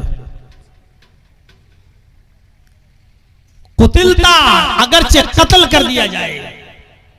शिर्क बड़ी अजीब चीज है। शिर्क अरबी में शिर्क है, और इसी को अगर हिंदी में कहें तो बहु ईश पूजा, बहुदेववादियत, बहुत सी देवी और देवताओं पे आस्था रखना, बहु ईश पूजा, एक ईश्वर को छोड़कर बहुत से खुदा बना लेना, इसी को शिर्क कहा जाता है। मजबूरी की कंडीशन में, मजबूरी की कंडीशन में इस्लाम कुफ्र की इजाजत तो देता है। एक याद रखिएगा मसला, आपकी जान जा रही हो, लोग पिस्टल लेकर खड़े हों, आप जंगल में अकेले हो, आपके दुश्मन आपको कत्ल करना चाहते हैं और आपसे कुफ्र कराना चाह रहे हैं और कह रहे हैं कि ये कुफ्र कर वरना तेरी जान ले लूंगा, तो अपनी जान बचाने के लिए कुफ्र की इजाजत तो है। मतलब अगर वो ये कहें कि अल्लाह को मानते हो, क्या अल्लाह का इनकार कर, बंदूक ले कंपट्टी पर रख दे, अल्लाह का इनकार कर, आप जानते हैं ये लोग शूट कर देंगे, मार देंगे, बड़े जिद्दी लोग हैं, तो अल्लाह का इनकार करने से अगर जान बच रही है तो बचा लो। मैंने अपनी स्पीड थोड़ी कम कर दी समझाने के लिए। समझिए पहले कुफ्र किसको कहते हैं और शिर्क किसको कहते हैं। कुफ्र भी हराम है, शिर्क भी हराम है, लेकिन कंडीशन देखिए क्या है। इस्लाम के अंदर सूअर का गोश्त भी हराम है, लेकिन अगर जान जा रही है आपकी, जान जा रही है आपकी और हलाल चीज कोई नहीं मिल रही है, तो जान बचाना भी फर्ज है। अगर आपको सूअर का गोश्त मिल रहा है खाने के लिए, तो इस्लाम परमिशन देता है कि अगर सूअर का गोश्त खाकर जान बच रही है तो जान बचा लो, लेकिन पेट भर के नहीं खाना है, सिर्फ उतना ही खाना है जितने में खाकर तुम्हारी जान बच सकती हो। ये कंडीशन, जान बचाना फर्ज है। लेकिन कहीं फर्ज होने के बावजूद इस्लाम कैटेगरी देखिए, मजबूरी है और जान जाने वाली है। कुफ्र से करने से तो जान बच रही है। अल्लाह के नबी फरमाते हैं कि कुफ्र से जान बच रही है तो बचा लो, लेकिन दिल से अल्लाह का इनकार मत करना। उनके मुंह पे कह देना हाँ हाँ हाँ नहीं, मैं अल्लाह को मानता ही नहीं हूं, मैं अल्लाह को मानता। सिर्फ जबान से कहना, दिल में अकीदा नहीं होना चाहिए। और जब वो छोड़ दे तुम्हें तो घर पे आओगे, अल्लाह तू तो मेरे दिल का हाल जानता ही है, मैंने मजबूरी में कह दिया था, अय अल्लाह मैं दिल से तुझे मानता हूं और तेरा इकरार करता हूं, अशहदु अल्ला इलाहा इल्लल्लाह व अशहदु अन्ना मुहम्मदन अब्दुहु व रसूलुहु। आपका इस्लाम कोई फर्क नहीं पड़ेगा, क्योंकि आपने जान बचाने के लिए अल्लाह का इनकार किया। अल्लाह का इनकार करने से जान बच रही है तो बचा लो। लेकिन यहाँ कंडीशन क्या है? ला तुशरिक बिल्लाही शैअन इन कुतिलता हुर्रिकता। यहाँ इस्लाम, अल्लाह के नबी क्या कह रहे हैं? अगर तुझे कत्ल भी कर दिया जाए और तुझे जला दिया जाए, आग में डाल दिया जाए, ये काम करा लेना, लेकिन शिर्क मत करना अल्लाह के साथ। अल्लाह के साथ शिर्क मत करना। मौलाना जर्जीस मर गए, जर्जीस की कब्र बन गई, जर्जीस का मजार बन गया। बेटा बेटी अल्लाह से मांगो, आय अल्लाह 10 सालें हो गई, बेटा नहीं हुआ, बेटी नहीं हुई, अल्लाह मुझे नेक बेटा दे, मुझे नेक बेटी दे। ठीक है, अब आप जर्जीस के पास कब्र पे चले जाओ, मजार पे, और कहो बहुत अच्छे आदमी थे, आय अल्लाह तू डायरेक्ट मेरी नहीं सुनता है, इनके वसीले से हम दुआ कर रहे हैं, जर्जी साहब तुम मेरी दुआ लेके अल्लाह के पास चले जाओ, जर्जी साहब मुझे अल्लाह से बेटा बेटी दिलवा दो। यही शिर्क है। मैंने कह दिया जो कहना था। समझदारों के लिए इशारा काफी है, कोई जरूरी है किसी का नाम लिया जाए? जब बगैर नाम लिए बात बन रही हो तो नाम नहीं लेना चाहिए। मेरे भाइयों, मैंने अपना नाम ले लिया और क्लियर कर दिया, ये शिर्क है कि अल्लाह को छोड़कर किसी और को पुकारा जाए, किसी और से मांगा जाए। इज़ा सअलता फसअलिल्लाह, सवाल करो तो अल्लाह से, व इज़ा इस्तअनता फस्तईन बिल्लाह, और जब मदद तलब करो तो अल्लाह से। मेरे भाइयों, कोई कंपट्टी पर बंदूक रखकर ये कहे कि मैं इस पूरी कौम का सरदार हूं, मुझे सजदा कर, मेरे सामने झुक, मेरे सामने सजदा कर, या मेरे सरदार को सजदा करो, ये मेरे सरदार हैं, तो अल्लाह का इनकार करके जान बच रही है तो बचा लो। लेकिन अगर किसी को सजदा करके जान बच रही है तो यहां इस्लाम आपको जान बचाने की इजाजत नहीं देता, सजदा करने की इजाजत नहीं देता। यहां कहा है अल्लाह के रसूल ने, आए माज शिर्क मत करना। अल्लाह का इनकार करके जान बच रही है तो बचा लेना, लेकिन अगर अल्लाह के अलावा किसी गैर को सजदा करना पड़े तो किसी गैर के सामने सर झुकाकर अपनी जान मत बचाना। अगर वो तुम्हें मारना चाहे तो मार दें, कुतिलता कत्ल करना चाहे तो कत्ल कर दें, और रिक्ता जलाकर आग में डालकर तुम्हें कोयला बनाना चाहे तो बना दें, राख करना चाहे तो कर दें। ये अपने जिस्म को दुनिया में करा लेना, लेकिन किसी गैर के सामने सजदा मत करना। अब आप समझ गए कितनी इंपॉर्टेंट बात है। अब हर मुसलमान गौर करे कितना परसेंट मुसलमान है। पहले तो ये गौर करे कि वो मुसलमान है या नहीं, फिर ये गौर करे है तो कितना परसेंट, कितना परसेंट वो मुसलमान है। मुझे तो नहीं लगता कि कोई आदमी 10% भी कह सके कि मैं 10% भी मुसलमान हूं। आगे आने वाले वाकयात, अभी हम चल रहे हैं आपकी तरफ। मेरे भाइयों, अकल भी नहीं मानती इस बात को। आप बताइए, आप यहां रहते हो भुलकी में, और आपकी बीवी भुलकी में रहती है, और आप मेहनत करने दिल्ली गए, और दिल्ली में कोई आदमी मेहनत कर रहा है, यहां से आया बेचारा, और वो घूमने आया, आप ही के गांव का है, भुलकी का।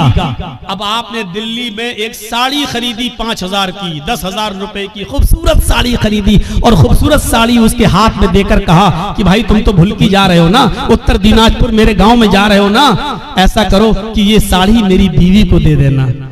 शौहर ने मेहनत की, मजदूरी की, अच्छा कमाया, और उसके बाद एक साड़ी खरीद कर अपने दोस्त को दी और कहा कि मेरे गांव में जाना और मेरी बीवी को दे देना। दोस्त घर पे आया, दरवाजे को दस्तक दी, बीवी ने दरवाजा खोला, आइए बैठिए। क्या हुआ? आपके हस्बैंड ने आपके लिए साड़ी भेजी है। उसने साड़ी दी, ओह इतनी खूबसूरत साड़ी, आइए आइए बैठिए, चाय पी के जाइए। उसने दरवाजे खोले। अब हकीकत क्या है? उस औरत को तारीफ किसकी करना चाहिए, शौहर की या साड़ी देने वाले की?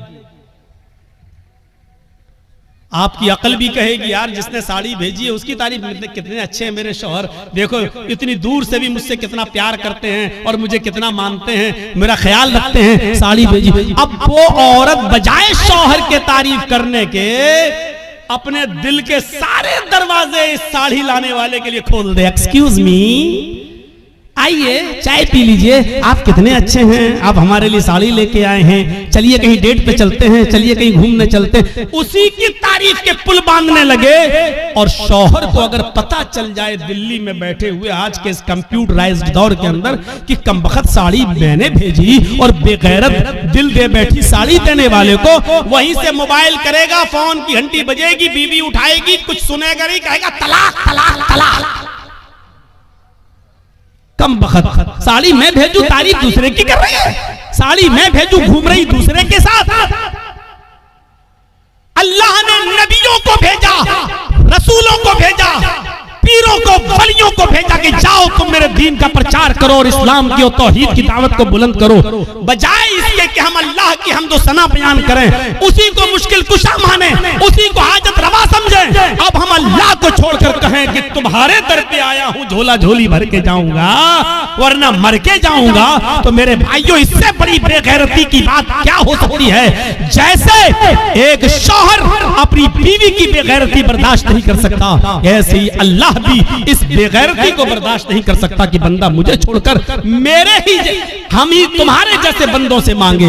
अरे तुमको खाने की जरूरत पड़ती है, उनको भी पड़ती है, तुम पीते हो वो भी पीते हैं, तुमको बुखार आता है उनको भी आता है, तुम्हें सर में दर्द होता है उनको भी सर में दर्द होता है, तुमको पेशाब पायखाने की जरूरत होती है उनको भी होती है। वो खुद हमारी रोजी रोटी के मोहताज हैं, वो खुद हमारे मदद के मोहताज हैं, वो तुम्हारी मदद क्या करेंगे? मेरे प्यारे साथियों, इस चीज को समझ लीजिए तो इस्लाम के अंदर पूरे के पूरे आप दाखिल हो जाएंगे। तो पहली चीज यहीं पर स्टॉप, ला तुशरिक बिल्लाहि शैअन इन कुतिलता व हुर्रिकता।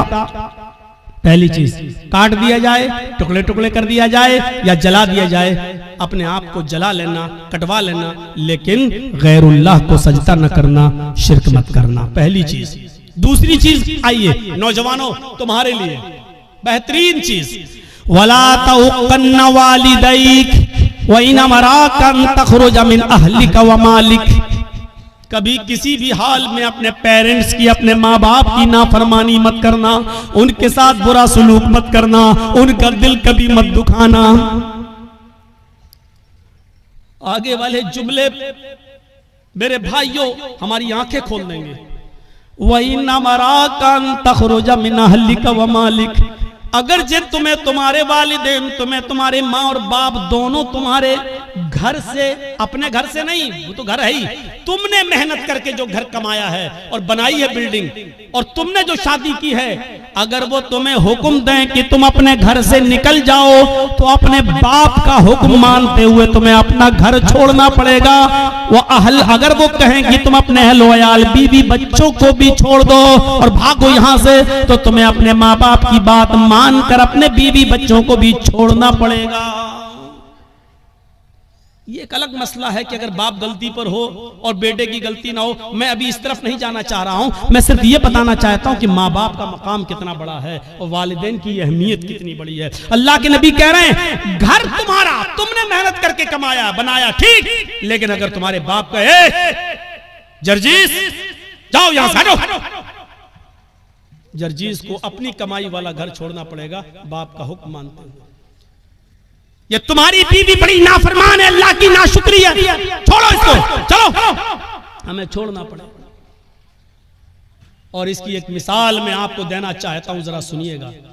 हजरत इब्राहिम अलैहिस्सलातु वस्सलाम अपने बेटे इस्माईल अलैहिस्सलातु वस्सलाम से मुल्क के शाम में मिलने के लिए गए। दरवाजे को दस्तक दी, उनकी बीवी ने दरवाजा खोला, जरा सुनिएगा, बड़ा दिलचस्प वाकया है। मैंने आहिस्ता स्पीड कम कर दी है ताकि आपको समझाऊं। इब्राहिम अलैहिस्सलाम अपने बेटे से मिलने गए, दरवाजे को दस्तक दी, बहू ने, बेटे की बीवी ने दरवाजा खोला, और जैसे ही दरवाजा खोला तो क्या देखती है, सामने एक बूढ़ा आदमी खड़ा है। कहा अस्सलाम वालेकुम। का वालेकुम अस्सलाम। कहा मुझे इस्माइल से मिलना है। बीवी को नहीं मालूम कि ये मेरे ससुर हैं, लेकिन ससुर को मालूम है कि ये मेरे बेटे इस्माइल का घर है और ये उसकी बीवी है, लेकिन बता नहीं रहे कि मैं तुम्हारा ससुर हूं। कहा कि बेटी मुझे तुम्हारे हस्बैंड से मिलना है, मुझे तुम्हारे शौहर से मिलना है। कहा कि वो तो जंगल में शिकार करने गए हैं, घर में खाने पीने को कुछ नहीं था, इसलिए वो जंगल में चले गए, शिकार करके लाएंगे, शाम को गोश्त आएगा तब हांडी पकेगी। अच्छा, ऐसे हालात हैं तुम्हारे घर के? का बहुत बुरे हालात हैं। गौर करना जुमले पर। हाँ बहुत बुरे हालात हैं। बेटी तुम्हारे घर की गुजर बसर कैसी चल रही है? तो जवाब दिया बहुत बुरी, भूखमरी की नौबत है। सुबह खाने को मिल जाता है तो शाम को भूखे सोते हैं, और शाम को अगर खा लेते हैं तो सुबह भूखे उठते हैं और शाम तक कुछ नहीं मिलता। बहुत बुरी कंडीशन है मेरे घर की।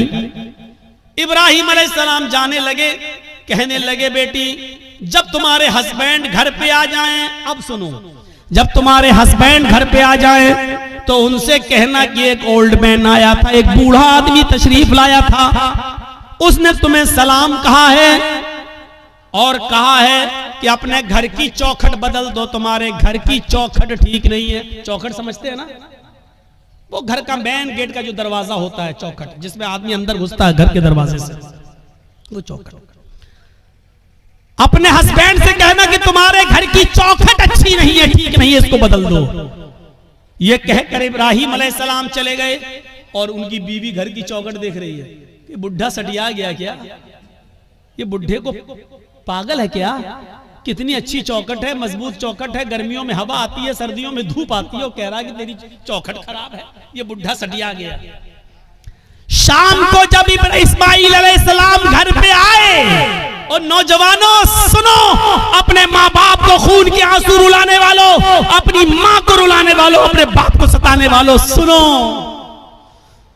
इब्राहिम अलैहिस्सलाम का बेटा इस्माइल जब घर पे आया गोश्त लेकर, बीवी बनाने लगी, वो बनाते बनाते कहने लगी इस्माइल आज एक बुढ़ा आदमी आया था। इस्माइल अलैहिस्सलाम ने कहा अच्छा कोई जरूरत रही होगी बेचारे को। कहा नहीं, उसने तुम्हें सलाम कहा है, समझ गए कि सलाम अगर कहा है तो वो मेरा बाप है। अच्छा ऐसी ऐसी शक्ल थी? कि जी। बूढ़ा आदमी आया था? जी। सलाम कहा मुझे? जी। कहा अच्छा और क्या कहा?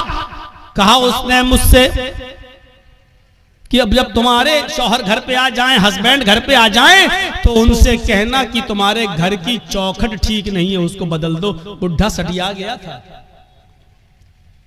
इस्माइल अलैहिस्सलाम ने कहा अच्छा उसने कुछ पूछा था तुमसे? कहां पूछा था कि घर में गुजर बसर कैसी चल रही है, तो मैंने कह दिया कि अच्छी नहीं चल रही। जो सच्चाई थी बता दी, सुबह खा लो तो शाम को नहीं मिलता, शाम को खा लो तो सुबह नहीं मिलता। उन्होंने कहा बस यही तुम्हारा जुमला सुनकर, यही वर्ड सुनकर उन्होंने कहा कि अपने घर की चौखट बदल लो। क्या मतलब? कहा मेरी बीवी, उन्होंने जब ये देखा कि तुमने अल्लाह का शुक्र अदा नहीं किया, जब पूछा कि घर की गुजर बसर कैसी चल रही, तो तुम्हें कहना चाहिए था कि अल्हम्दुलिल्लाह, अल्लाह ने मुझे जिस हाल में रखा है अल्लाह का शुक्र है, बस जिंदा हूँ, और अल्लाह मुझे जिस हाल में भी रखे मैं हमेशा उसके दिए हुए रिस्क पर खुश हूँ। वो जिस हाल में भी मुझे रखता है मैं उसकी दिए हुए रिस्क पर मैं राजी हूँ और खुश हूँ। तुम्हें ये जुमले कहना चाहिए था, लेकिन तुमने अल्लाह की नाफरमानी कर दी। तुमने ये कह दिया कि मुझे अच्छी जिंदगी नहीं मिल रही है, मैं बड़ी तंगदस्ती में अपनी जिंदगी गुजार रही हूँ। मेरे बाप ने सोच लिया कि तुम अल्लाह की नाफरमान बंदी हो।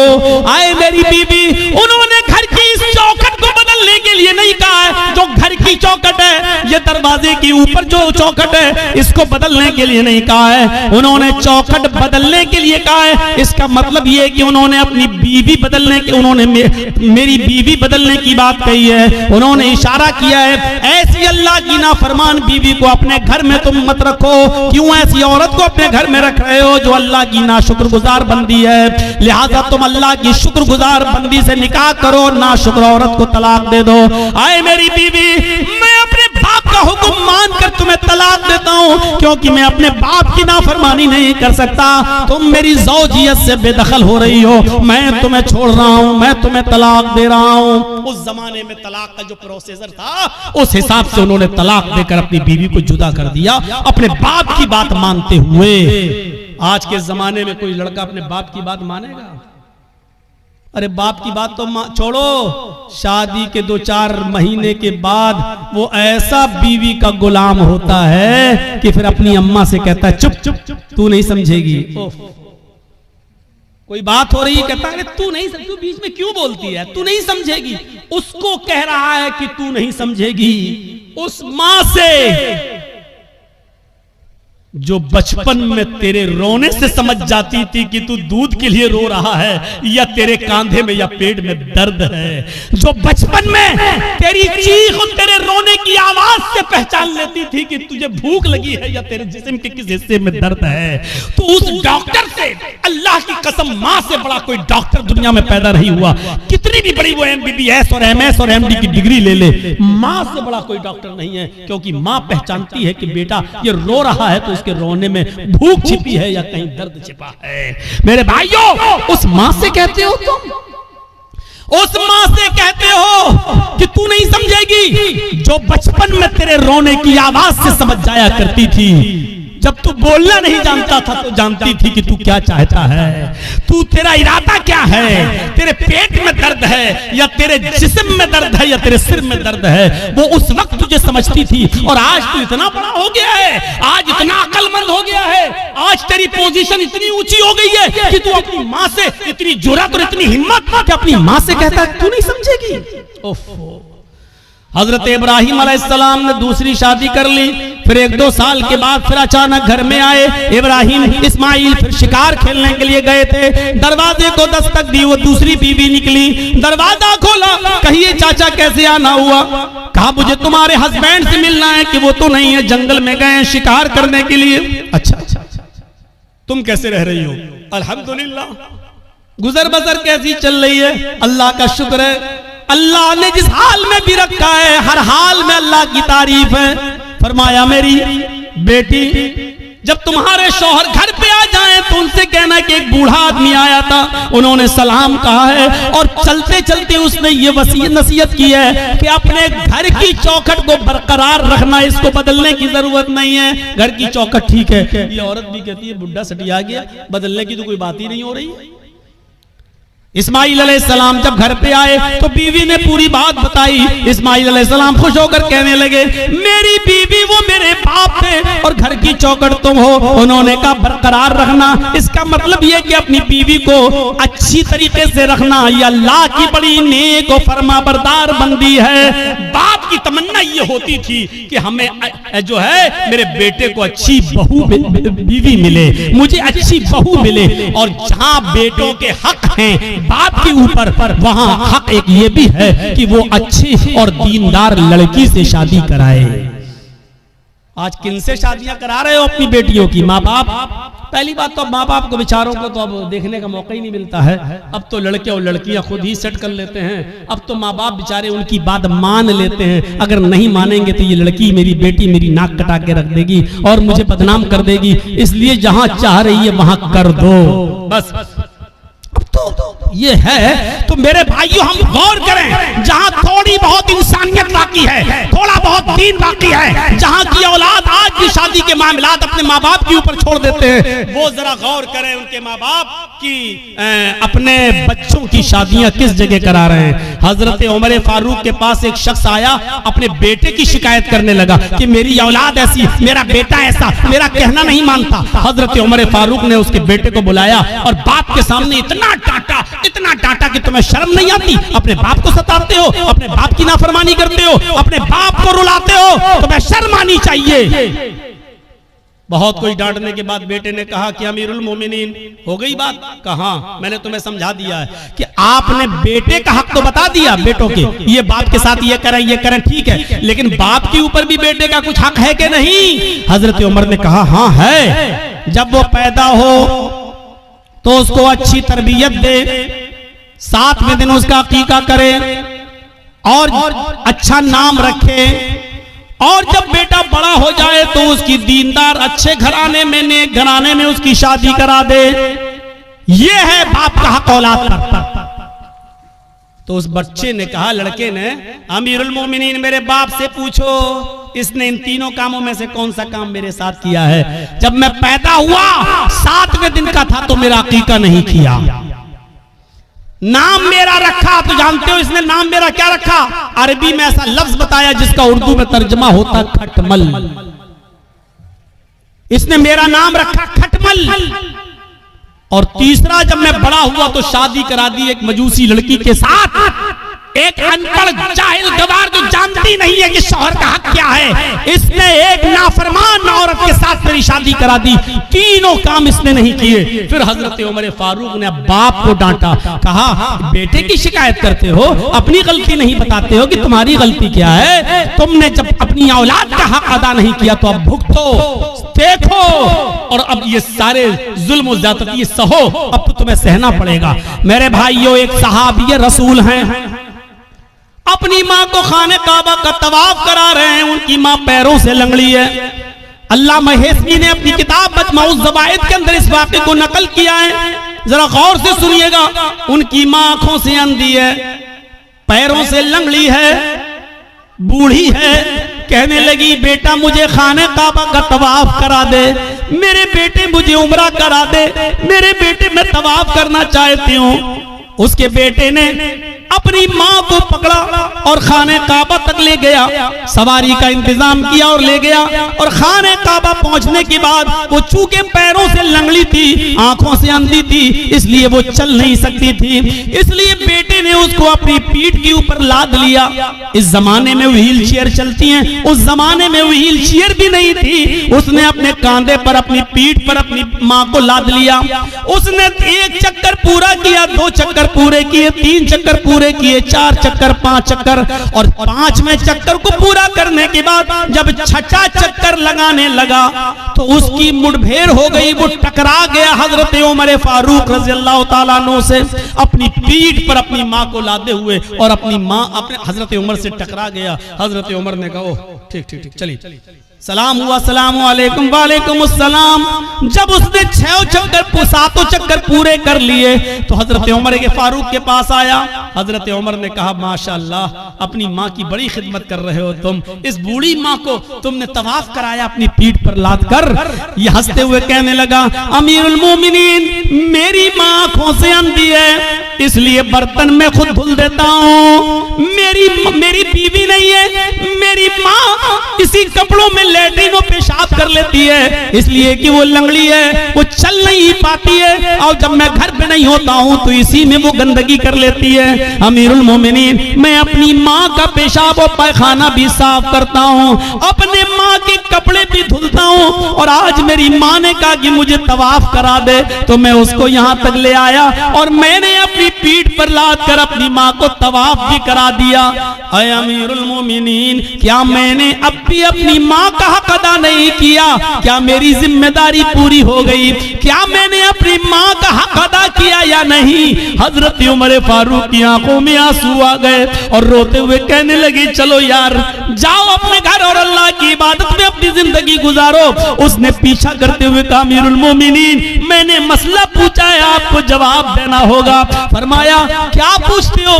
कहा, ये बताओ, मैं पेशाब साफ करूं, पैखाना साफ करूं, अपने माँ के कपड़े धुलूं, अपने हाथ से खाना बनाऊं, अपने हाथ से माँ को खाना खिलाऊं, कराऊं, अपनी पीठ पर लाद कर मैं खाने काबा का तवाफ कराऊं, परिक्रमा कराऊं, क्या इसके बाद भी मैंने अपनी माँ का हक अदा किया या नहीं किया?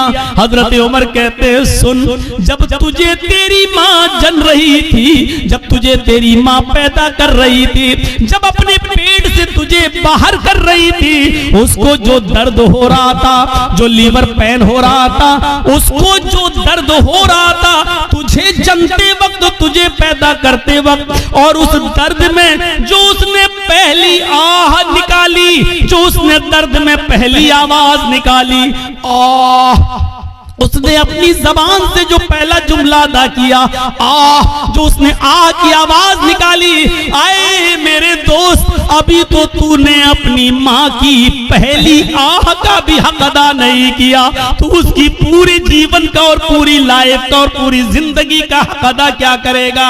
अभी तो तूने उसकी पहली चीख का भी हक अदा नहीं किया, उसकी जिंदगी के हक के बारे में पूछता है, क्या हो गया? अभी तो एक आह का भी हक अदा नहीं हुआ। ये है माँ का मकाम, ये है माँ का मर्तबा, ये है माँ का दर्जा। अगर आप नमाज पढ़ते हैं लेकिन आपकी माँ आपसे खुश नहीं है तो बेकार है आपकी नमाज। आप रोजा रखते हैं, आपकी माँ आपसे नाराज है तो बेकार है आपके रोजे। आप कितनी भी इबादतें कर लें, कितनी भी अल्लाह की पूजा पाठ कर लें, कितनी भी कुरान की तिलावत कर लें, लेकिन आपके माँ और बाप आपसे नाराज है तो आपकी इबादतें आपके मुंह पे मारी जाए। इबादत भी शर्त के साथ होती है। डॉक्टर दवा देता है तो परहेज भी बताता है। अल्लाह ने कहा है नमाज पढ़ो तो ये भी कहा है कि इसके साथ साथ ये भी करो। मेरे भाइयों, रमजान का महीना आ रहा है, रोजा रखने से पहले सोच लेना कि तुम्हारे माँ बाप तो तुमसे नाराज नहीं है। नमाजें पढ़ते हो तो सोच लेना, सर्दियों में दिसंबर और जनवरी की सख्त सर्दी में उठकर ठंडे पानी से वुजू बनाकर तहज्जुद पढ़ते हो और माँ बाप नाराज है तो सोच लेना कि तुम्हारी ये रात की इबादत अल्लाह कबूल करेगा या नहीं करेगा। इन चीजों पर जरा गौर करना। दो चीजें हो गई, तीसरी चीज पर आई है। हर एक चीज ऐसी है कि जिस पर 2-2 घंटे बोला जा सकता है, लेकिन मैं मुख्तसर करते हुए आगे चल रहा हूं। तीसरी चीज पर गौर कीजिए, वला ततरुकन्न सलातन मक्तूबतन मुतअम्मिदन फ़इन्न मन तरक सलातन मक्तूबतन मुतअम्मिदन फ़क़द बरिअत मिन्हु ज़िम्मतुल्लाह। कभी भी किसी भी हाल में फर्ज नमाज मत छोड़ना, किसी भी हालत में फर्ज नमाज मत छोड़ना। अगर फर्ज नमाज छोड़ दी तो अल्लाह की जिम्मेदारी हट जाएगी, अल्लाह की जिम्मेदारी से निकल जाओगे। अल्लाह की कोई गारंटी नहीं तुम्हारी जिंदगी की। ओफो, क्या जबरदस्त पॉइंट। किसी भी हाल में फर्ज नमाज मत छोड़ना। बाप बीमार है, मस्जिद में अजान हो रही है, अब अजान होगी, उसके 15 मिनट के बाद जमात होगी।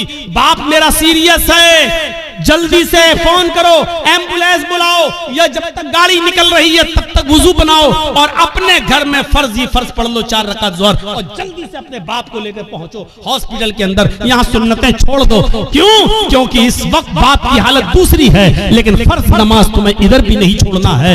लिहाजा जल्दी से वुजू बनाओ। अब मस्जिद में मत जाओ, मस्जिद में जाओगे 15 मिनट इंतजार करोगे, फिर इमाम साहब पता नहीं कितनी लंबी नमाज पढ़ाएं। जल्दी से वुजू बनाओ घर पे और 4 रकात ज़ोहर की पढ़ो और छोटी छोटी सूरतें पढ़ लो, इन्ना अतैना कल कौसर, कुल हुवल्लाहु अहद अल्लाहु समद, और जल्दी से सलाम फेरो और अपने बाप को, अपने बेटे को, अपनी बीवी को लेके हॉस्पिटल पहुंचो। हॉस्पिटल में भर्ती कर लो, आईसीयू में भर्ती हो गई है, ठीक है, उधर भी जल्दी से वुजू बनाओ, असर की नमाज पढ़ लो। और अगर देख रहे हो कि बाप ज्यादा सीरियस, माँ ज्यादा सीरियस, तो जल्दी से 4 ज़ोहर पढ़ लो, 4 उसी के साथ असर पढ़ लो और जल्दी से लेके चलो, क्योंकि इस वक्त आपकी कंडीशन दूसरी है, बेटे की कंडीशन दूसरी है मेरे भाइयों। लेकिन नमाज आपको इस कंडीशन में भी पढ़नी है, छोड़नी नहीं है। हालत तंदुरुस्ती में और अच्छी खासी हालत में छोड़ देने वालों, इस्लाम के अंदर पूरे के पूरे दाखिल हो।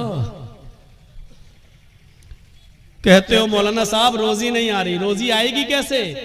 रोजी की दुआ तो अल्लाह ने नमाज में बताई है। जब एक सजदा करके उठते हो और दूसरे सजदे में जाते हो तो सजदे, दोनों सजदों के दरमियान बैठकर जो दुआ पढ़ते हो मेरे भाइयों, सबसे अफजल और सबसे अच्छी दुआ तो मुस्लिम शरीफ की हदीस की ये है, रब्बिग़फिरली रब्बिग़फिरली, अल्लाह मेरी मग़फ़िरत फरमा, अल्लाह मेरी मग़फ़िरत फरमा। लेकिन मेरे भाइयों, अबू दाऊद और सुनन नसई की दीगर दूसरी रिवायतों में ये दुआ भी आई है कि बैन सजदतैन सजदों के दरमियान जो दुआ पढ़ी जाती है वो है अल्लाहुम्मा ग़फ़िरली वरहमनी वहदिनी वआफ़िनी वरज़ुक़नी।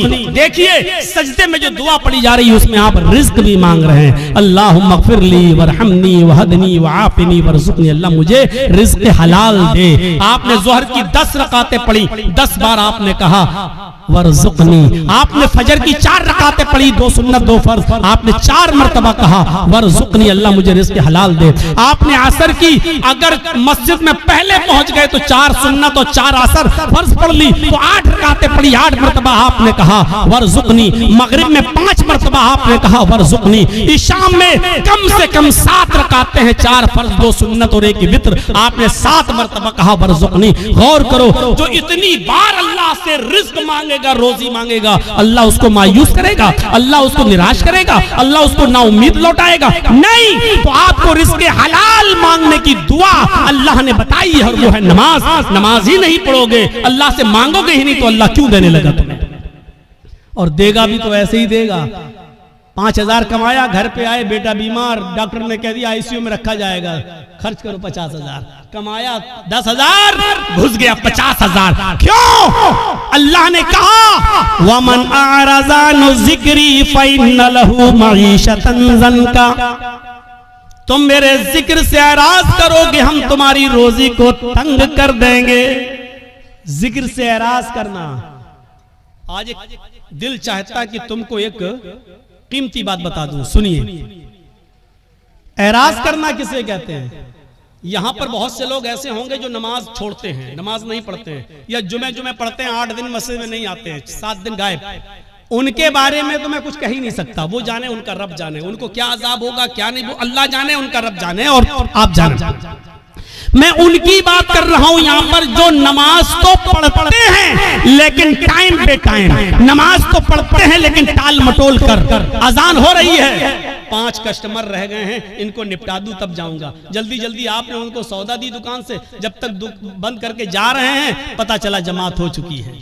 हम डॉक्टर हैं, हमारे पास मरीज आया हुआ है बुखार का और जुकाम की दवा लेने के लिए, और अजान की आवाज आ गई, हमने सोचा 2 मरीजों को दवा दे दूं उसके बाद जा रहा हूं। जब तक 2 मरीजों को हम दवा दे रहे हैं और जब तक हम मस्जिद में नमाज पढ़ने जा रहे हैं जमात हो गई। ये है नमाज से एराज। पढ़ तो रहे हैं आप लेकिन जमात को आपने तर्क कर दिया और जमात छोड़ दी, ये है नमाज से एराज। अल्लाह ने कहा वमन आरज़ा अन ज़िक्री, जो मेरे जिक्र से जो नमाज से एराज करेगा, रूगर्दानी करेगा, हम उसकी रोजी को फ़इन्न लहू मईशतन ज़नका, उसकी रोजी तंग कर दी जाएगी।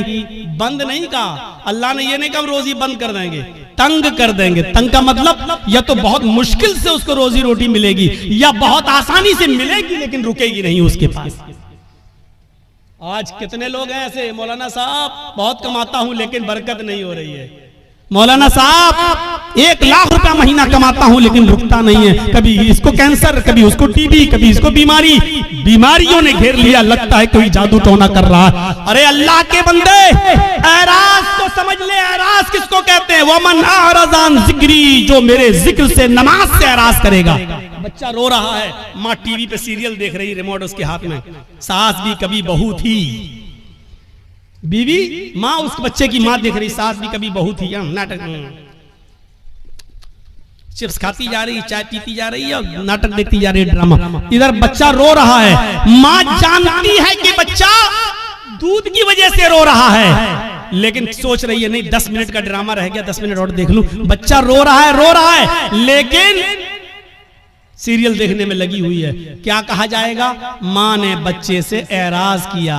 जब सीरियल खत्म हो गया माँ ने बच्चे को उठाया और दूध पिलाया। देखिए दूध पिला रही है लेकिन फिर भी उसने अपने बच्चे से एराज किया, रूगर्दानी की अपने बच्चे के साथ। इसको कहा जाता एराज करना। आदमी नमाज तो पढ़ रहा है लेकिन मरीजों को पूरा देखने के बाद आ रहा जमात खत्म हो गई। नमाज तो पढ़ रहा है लेकिन दुकान के सारे कस्टमर को निपटा के आ रहा है, जमात खत्म हो गई। इसको कहा जाता है एराज करना। माँ दूध तो पिला रही है लेकिन सीरियल देखने के बाद आदमी नमाज तो पढ़ रहा है लेकिन अपनी दुकानदारी पूरी करने के बाद, तो आपने अल्लाह के लिए छोड़ा क्या है? आपने अल्लाह के लिए छोड़ा क्या है? कुर्बानी क्या दी है? कुर्बानी तो ये थी, आवाज आई हय्या अलस सलाह और सामने वाला 10,000 रुपए का कस्टमर है, आप कह दो कि जा पहले मैं नमाज पढ़ने जा रहा हूँ, अगर नमाज नहीं पढ़ूंगा मैं नमाज के बाद ही तुम्हें दूंगा, जाओ नमाज पढ़ लो उसके बाद आना। हय्या अलस सलाह की आवाज सुनते ही मस्जिद की तरफ चले जाओ। वो कहने लगा कि मैं 10,000 रुपए का सामान लेने आया। आपने कहा 10,000 रुपए की परवाह नहीं है, रज़्ज़ाक़ वो है, रोजी रोटी देने वाला वो है, रोजी रोटी देने वाली तेरी जात नहीं अल्लाह की जात है। आपने 10,000 के कस्टमर को ठुकरा दिया और आप मस्जिद में नमाज पढ़ने चले गए। ये है नमाज। ला ततरुकन्न सलातन मक्तूबतन मुताम्मिदन, कभी भी किसी भी हाल में कसदन और जानबूझकर तुम फर्ज नमाज को तर्क मत करना।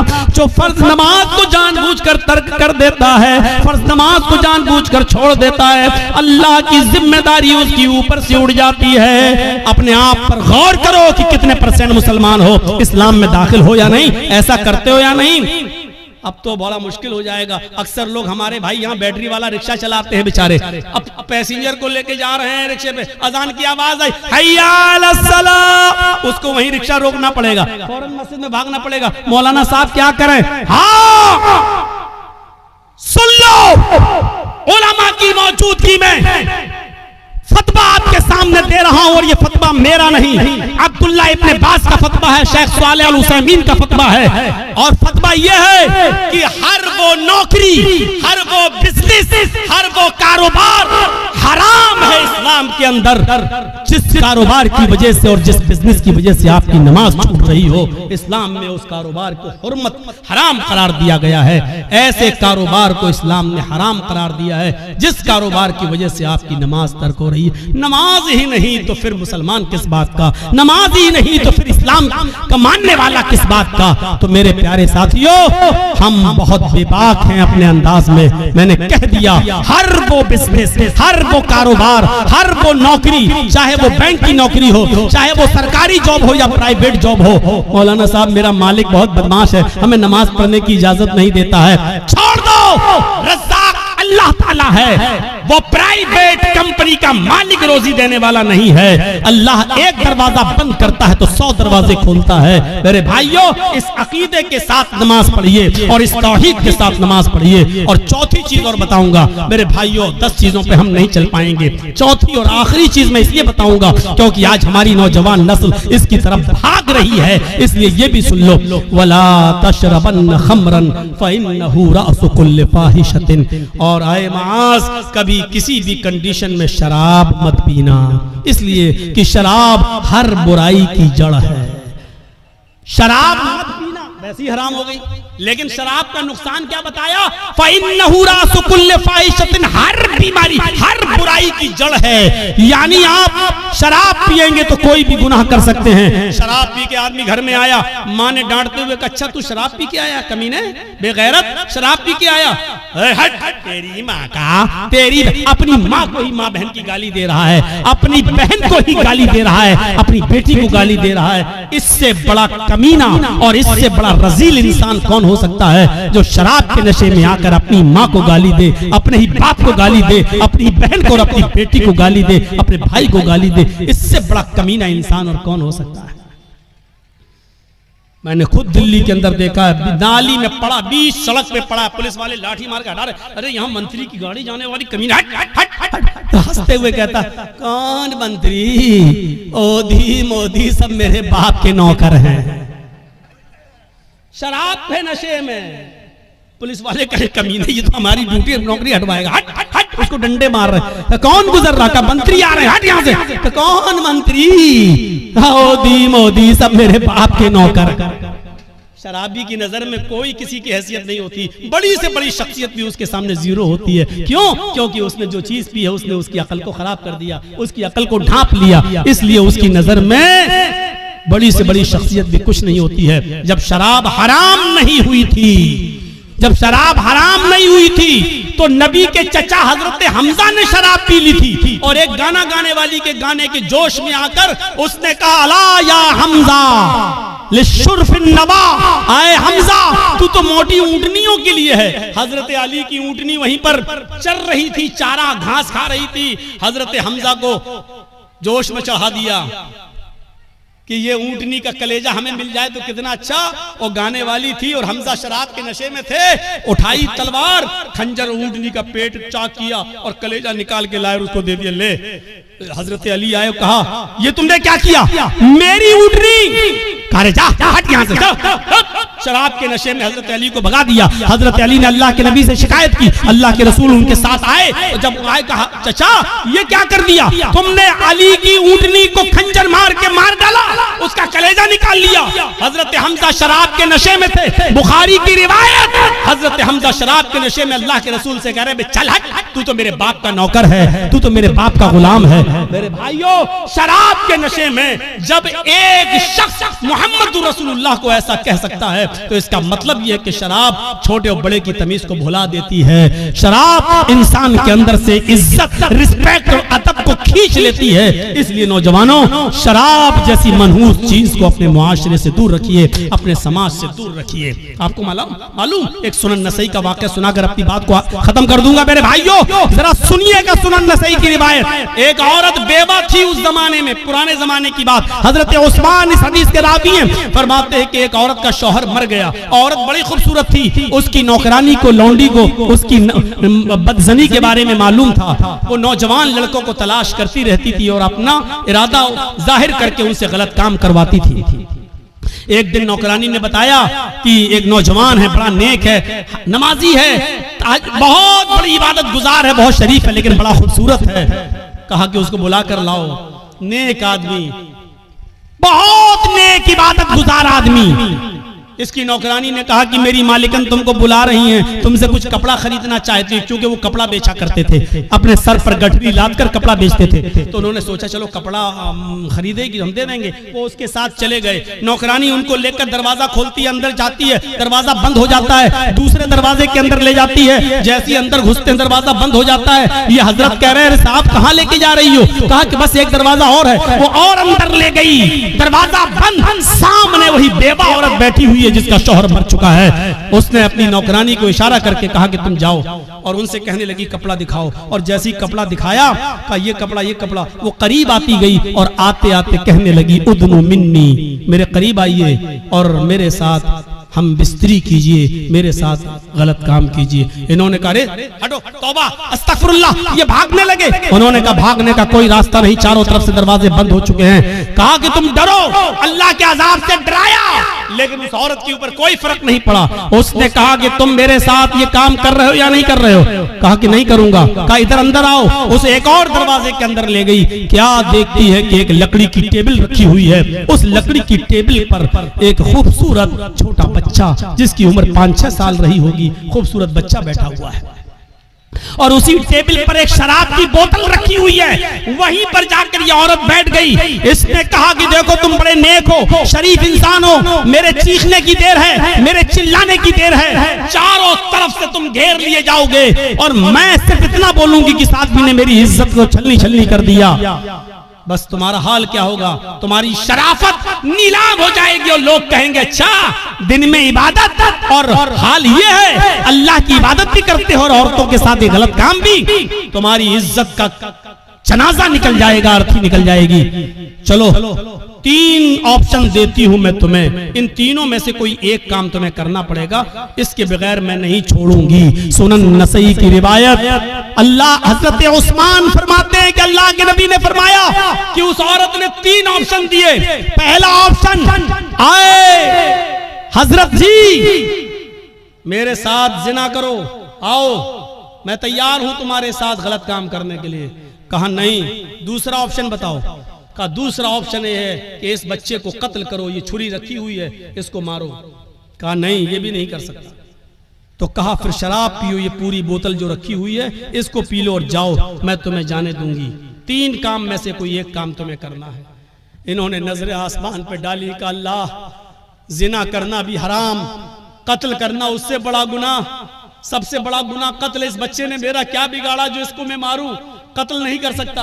उससे छोटा गुनाह यह है कि औरत मुझे बुरे काम के लिए उकसा रही है कि बुरा काम कर लो, मैं ये भी नहीं कर सकता। और अल्लाह मैं कत्ल भी नहीं कर सकता, ये भी नहीं कर सकता कि इसके साथ मुंह काला करूं।